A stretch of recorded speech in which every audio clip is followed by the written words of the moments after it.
دا پیغام د افغانستان د کرکټ ملي لوبډلې د ملاتړ کوونکو لپاره دی. هغوی چې کرکټ ورته ارزښت لري، هغوی چې غواړي د افغانستان کرکټ لا مخته لاړ شي او په نړیوال سټیج د افغانستان لا ښه استازیتوب وکړي.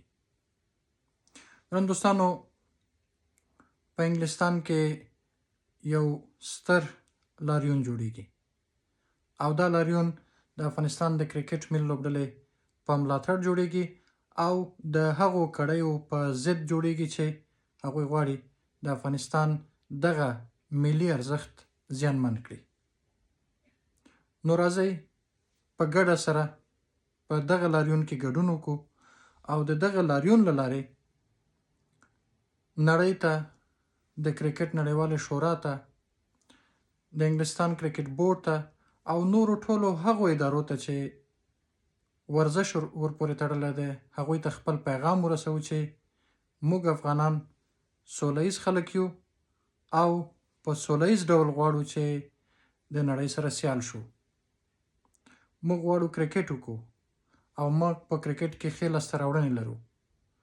موږ په کرکټ کې راشد خان لرو چې د نړۍ په کچه یو غوره لوبغاړی دی.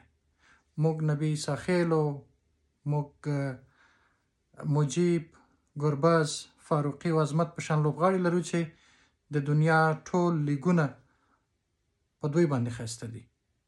موږ داسې یوه قوي لوبډله لرو چې په هغه کې د دنیا نوموتي لوبغاړي دي او هغوی چې په هر میدان کې لوبیږي، مینوال د هغوی له لوبې څخه خوند اخلي.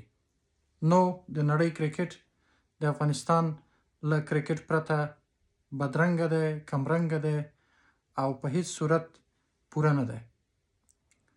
نو زموږ غوښتنه دا ده چې افغانان باید کرکټ وکړي او د کرکټ له لارې د افغانستان یو روښانه تصویر نړۍ ته وړاندې کړي.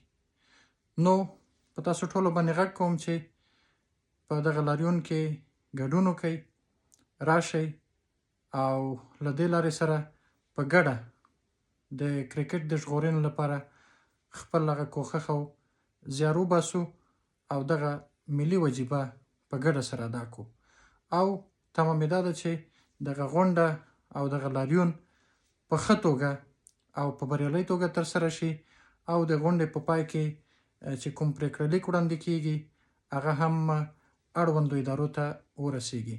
یادونه کوم چې له دغه لاریون وروسته به یوه ډیره بله مهمه غونډه هم د یکشنبې په ورځ باندې، البته د جنورۍ په 19 تاریخ باندې جوړیږي چې په هغه کې به هم یو لړ مهمې پرېکړې کیږي. د هغه په اړه به انشاءالله تاسو ته وروسته معلومات درکړو. نو تل دې وي افغانستان، ژوندی دې وي افغانستان.